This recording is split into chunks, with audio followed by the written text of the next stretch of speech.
Hello everyone, this is General Hand Grenade. Welcome to my war room in Prince George, British Columbia.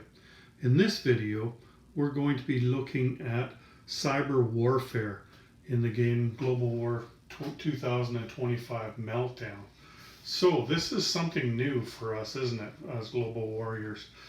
In the past, up till now, we've been mostly playing the strategic level games for World War II. Number of versions in Axis and Allies, and then of course Global War 36, and then there's the variants.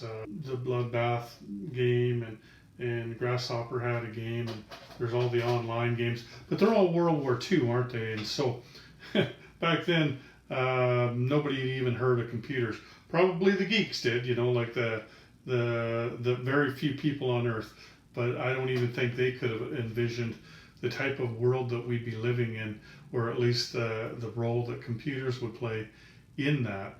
And so this part of the game reflects the cyber warfare that does go on. I mean, it's going on now. Probably today there's been some hacks, right? It's just it's something that is ongoing, and something that you don't see, so you don't think too much about, but they have a huge impact on nations and alliances, right? So in this game, there's two alliances. There's the Eastern Pact, and that's Russia, China, and the Caliphate. And then the Western Alliance would be the Americans and NATO and the Pacific Coalition.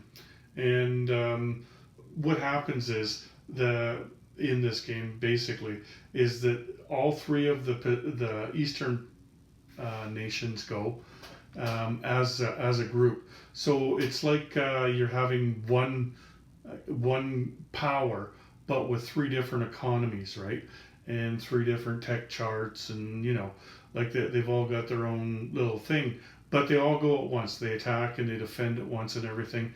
So they go, and then when they're done, then that's when the Western powers go, and then all three of them go at the same time. So just so you know that's how this game works.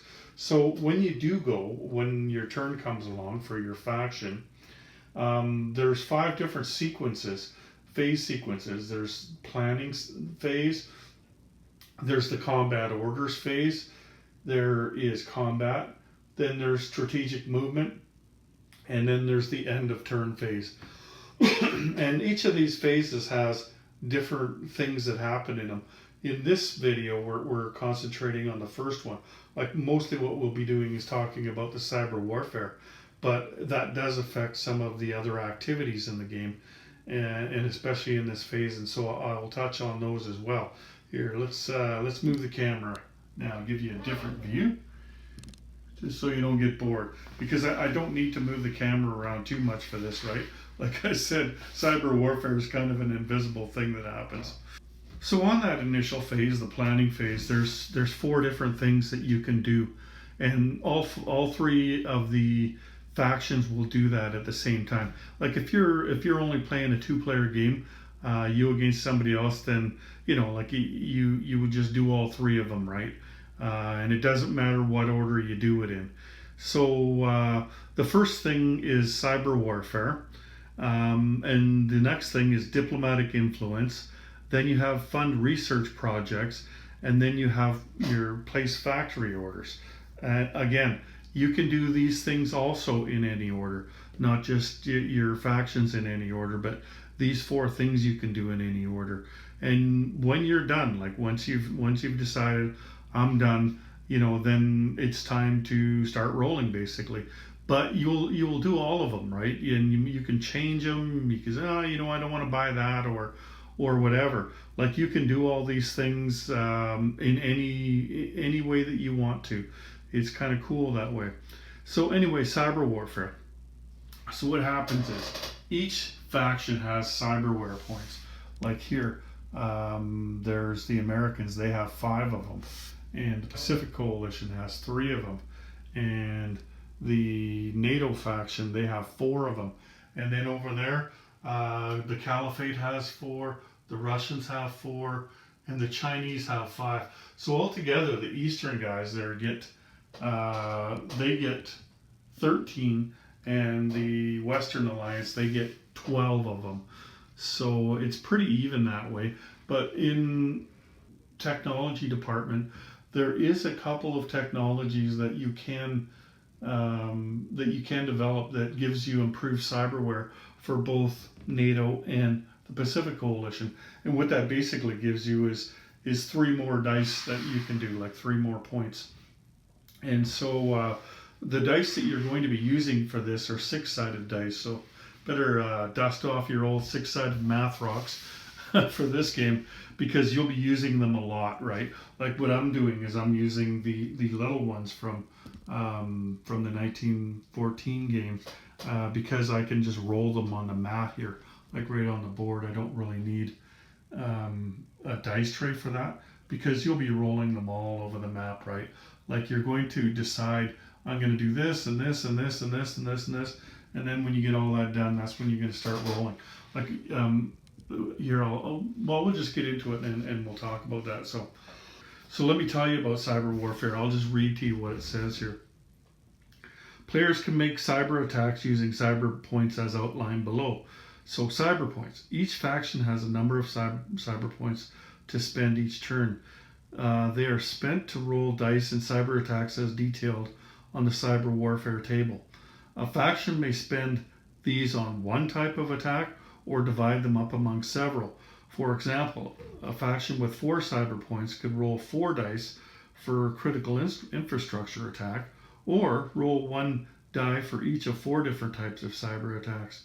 Players may spend their cyber points during their own planning phase or during the opposing alliance's counter cyber activities. I showed you how many points that you have. You can spend them all during the turn, right? And then when your turn comes around again next, then it all resets. Like the Americans, they have 5 cyber points again, and NATO's got 4 again, and Pacific's got 3 again, and the other nations have all of theirs replenished as well. There's nothing in the game, it doesn't appear, that is going to limit that at all. Like you're not going to lose them for any reason.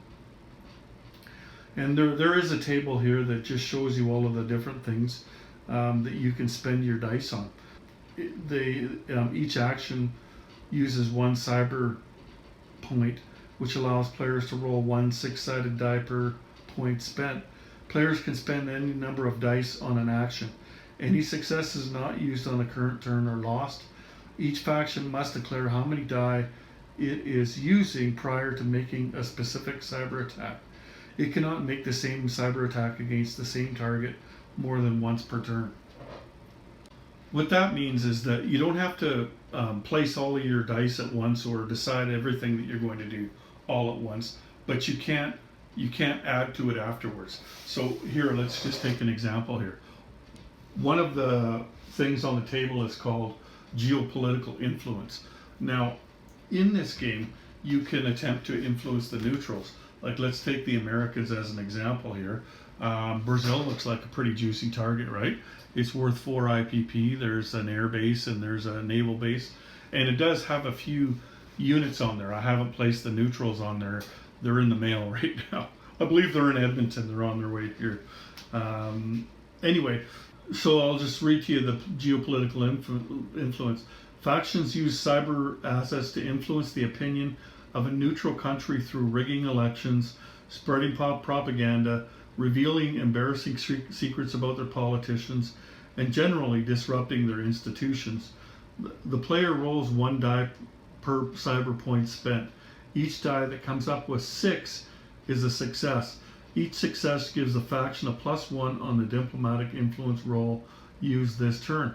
Multiple successes can be applied to the same roll or spread among several attempts. So basically everything on the table you have to roll a 6 for. Like all of them, the successes are a 6. Now the Americans have 5 dice, and they've decided that they're going to try to help themselves get Brazil, because each faction in the game gets one roll per turn to try to influence one of the neutrals, right? And so the Americans want to help that along. you have to roll a 6 to influence a neutral. So if you were able to be successful on one of your dice with the cyber warfare, then you would only have to roll a 5 or a 6.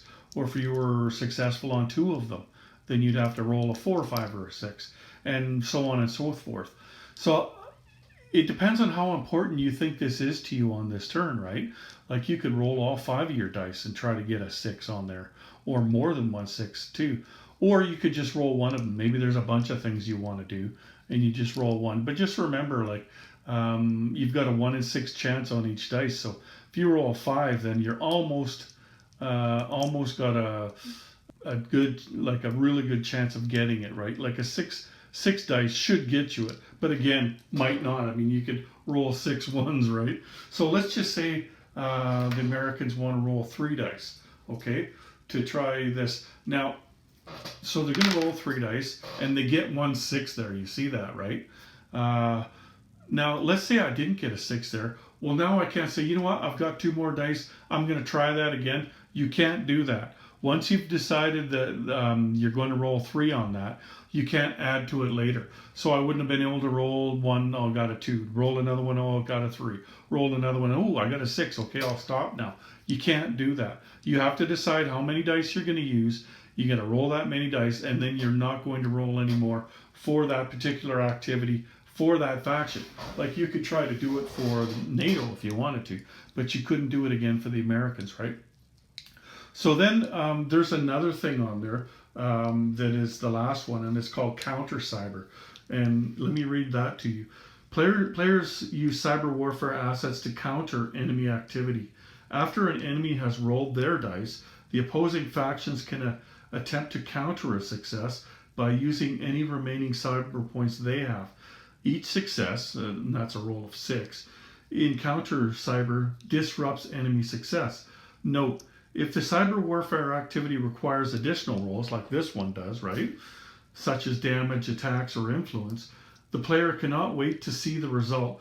She must encounter the success before additional dice are rolled. So now that I've rolled a 6, and it would take another dice to see if I'm going to be successful in influencing Brazil. Now I asked the Eastern player, okay, I've got a 6, do you want to counter that? Because they've got all their dice, right? If they saved any, because they go first, right? You have to save some dice if you want to try this counter stuff, right? So let's say China does have a dice left, and they say, yeah, we'll try to stop you. So now they roll a dice, and they needed to get a 6, and they didn't. So the Americans are successful with 1 dice. Now it's time to influence, right? So now they need a 5 or a 6 because they had that cyber attack successful, and I missed. I got a 4. If I had gotten a 5, then I put the American roundel on there, and I changed the units there to American units. You know, that old chestnut, right? So anyway, that's how that works. You have to decide how many dice you're going to use, and you have to stick to that. You can't add to it afterwards, right? So let's go through some of the other things that you can do with cyber warfare. So we've done geopolitical influence. Another one you can do, here, let's move the camera a bit here and let you look at something else. So there's critical infrastructure attack. Players attempt to disrupt enemy factions' important infrastructure, such as power grids, equity markets, communication systems, transportation infrastructure, internet, and other critical services. The player chooses a target faction and rolls 1 die per cyber point spent. Each die that comes up 6 allows that player to roll it again, and the target faction pays that many IPP to the bank. So basically now you're rolling to take money off the other side, right? And you choose which one you're going to go for. So let's say it was the Americans, and the Russians are about to overrun the NATO there, so I'm going to try to help NATO. And I could do that with cyber warfare. I don't have to just rely on my units on the board to do it.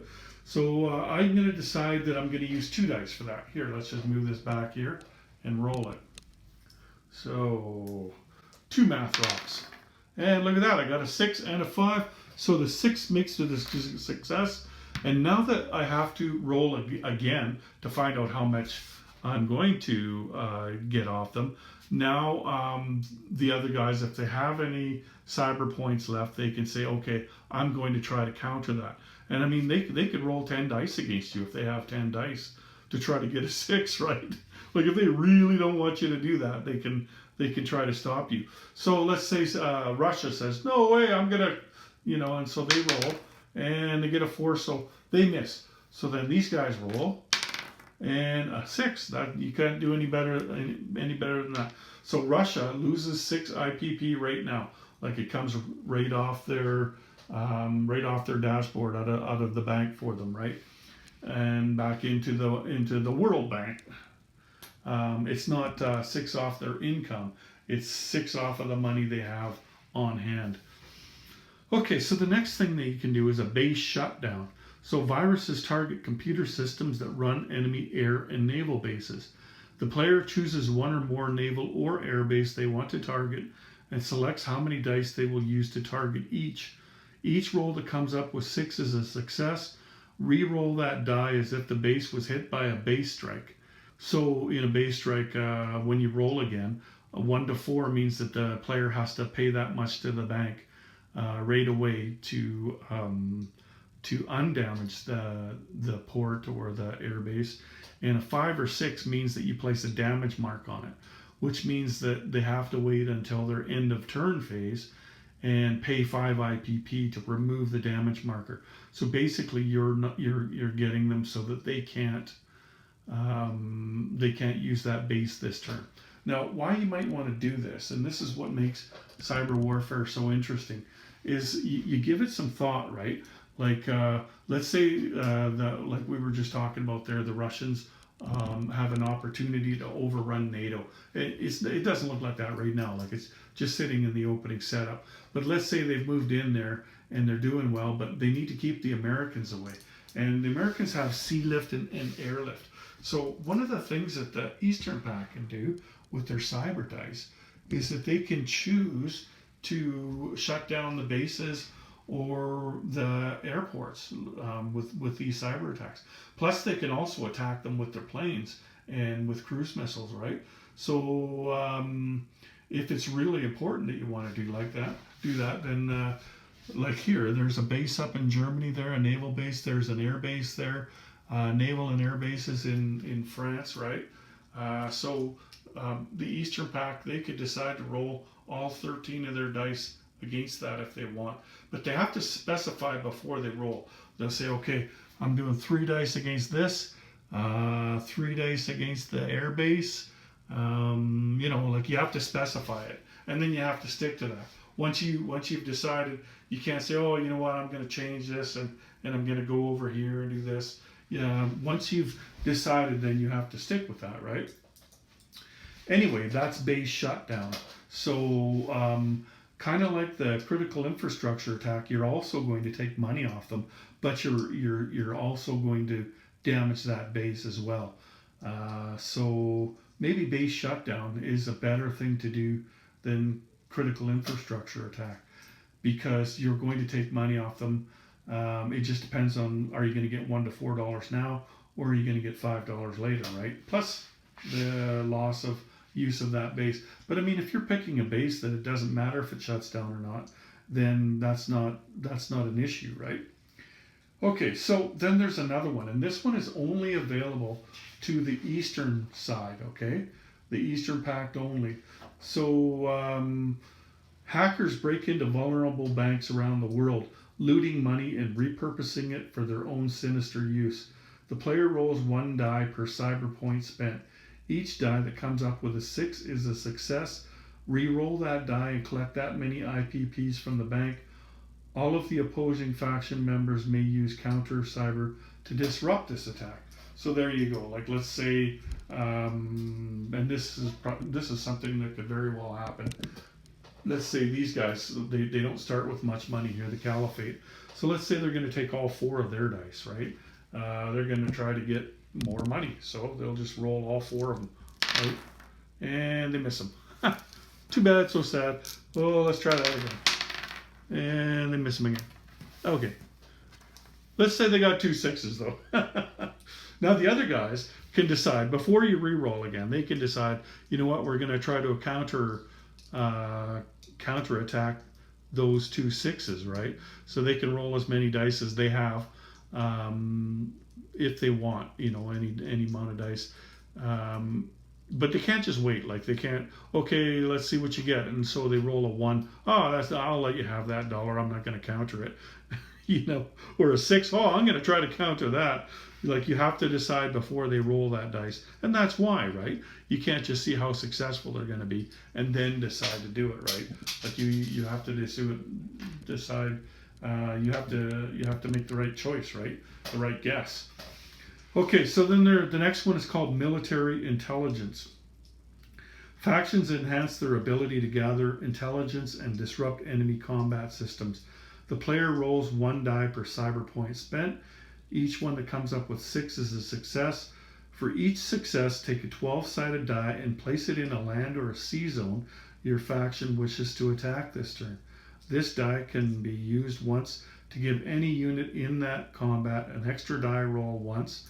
It doesn't have to be on the first round. Once used, remove the die. If you don't attack that zone or don't use the die this turn, it is lost. So let's just take a look over here. Let's say that the Pacific Coalition wants to attack this territory here, and they figure that's pretty important, so they decide, okay, we're going to use 3 die on that, and they roll 3 dice, and let's say they get 2 6s. Well, now the Eastern Pack can decide if they have any dice left.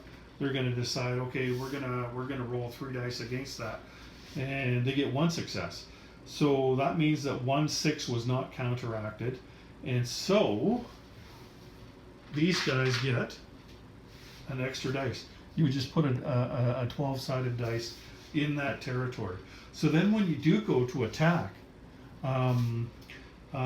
you can decide basically to re-roll one of your things. Like let's say you roll with everybody and you're all pretty successful, but both of your main battle tanks missed. You can say, you know what, I'm going to re-roll one of those main battle tanks. And so you would re-roll it. Give an extra dice roll. Yeah. I think that you can roll first and see if you get it and say, okay, I'm going to roll again for that tank. And so there you go. That's your extra one. Now, like on the first round, if you hit it with everybody, then you can say, okay, I'm going to save that for the second round. Second round comes along, you roll everybody again. This time you're not as successful, right? So you decide, okay, I'm going to re-roll the fighter, and then because you still have that dice left, then once you use it, you take that dice off. And again, like if you didn't use it, if you went in there and you wiped them out, you didn't need any re-rolls, well then, you know, like you rolled that and you got it, but you didn't use it, it comes off. You don't just keep it, right? And that's it, because the last one is just counter cyber. And we've already been through that. Like we've been through it with every one of these, right? Where you could counter anything they do. So that's cyber warfare in this game. It's pretty cool, isn't it? It adds another element to the game that we're not used to seeing in these style of games, is it? Like normally we just have the units and they just go in and smash each other and roll dice and try to kill each other. This gives you something, you know, some kind of edge. You know, you're trying to create an edge for yourself. You're trying to weasel into an angle by doing this first or doing that first. You know what I mean? So that's pretty cool, I think. Cyber warfare. Anyway, that's all I have for you in this video. So take care, everyone. General Hand Grenade out.